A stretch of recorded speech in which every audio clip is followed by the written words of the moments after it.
La meravigliosa favola dell'ingenua Biancaneve. Ciao, Pupè. Che ti serve qualcosa? Vorrei mangiare qualcosa, ma... Non c'hai né lira, vero? Proprio così, signore. Se lei potesse farmi credito. Non ti preoccupare, cocca mia, che a pagare e mangiare c'è sempre tempo. Entra, entra, entra.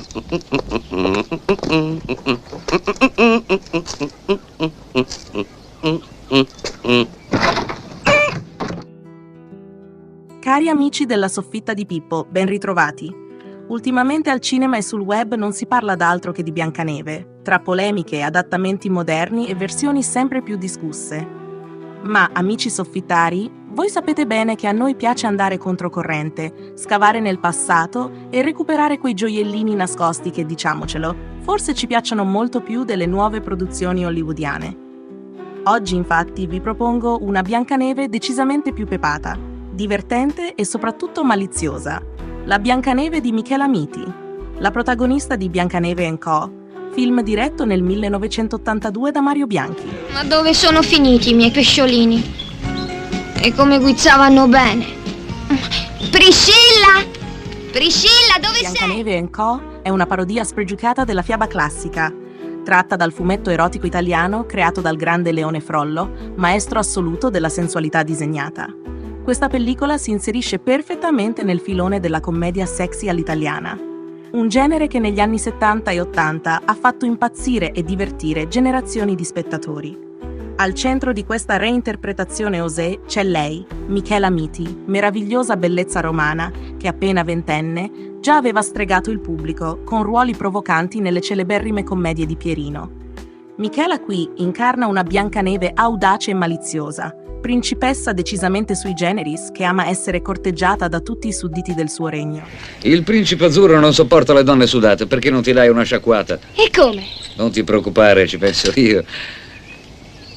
E con questo che ci faccio? È un bidet, pupa, vai, vai. Un vero e proprio ciclone di sensualità che ovviamente non passa inosservato agli occhi gelosi della sua perfida matrigna, Crimilde.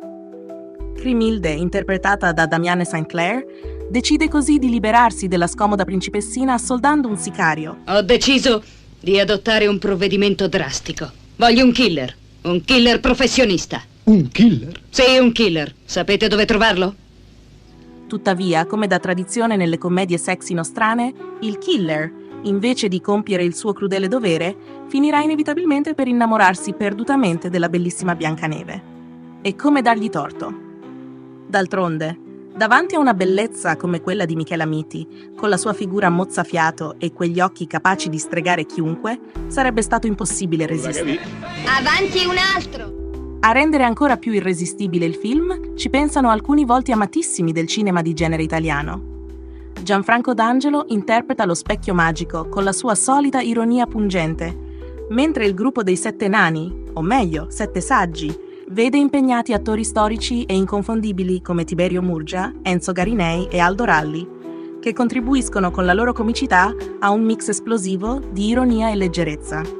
Girato in un pittoresco borgo medievaleggiante del Viterbese, il film, pur con budget contenuti, ha saputo conquistare persino il pubblico internazionale con titoli improbabili ma divertentissimi, come Snow White and Seven Wise Men, per gli anglofoni, e Schneewittchen und die sieben glücklichen Zwerge per gli amici tedeschi.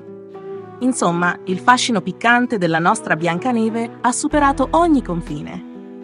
C'è da dire però che all'epoca della sua uscita nelle sale italiane, Biancaneve & Co. non ebbe esattamente un'accoglienza trionfale. Anzi, il film fu considerato un vero e proprio flop commerciale, relegato rapidamente nella poco gloriosa categoria dei cosiddetti filmacci di serie Z. Un insuccesso probabilmente dovuto all'eccessiva audacia della trama, o forse perché il pubblico dell'epoca preferiva altri generi più tradizionali o altre dive di punta del momento. Oggi però, proprio questa aura di film proibito e dimenticato rende Biancaneve & Co. una pellicola di culto tutta da riscoprire.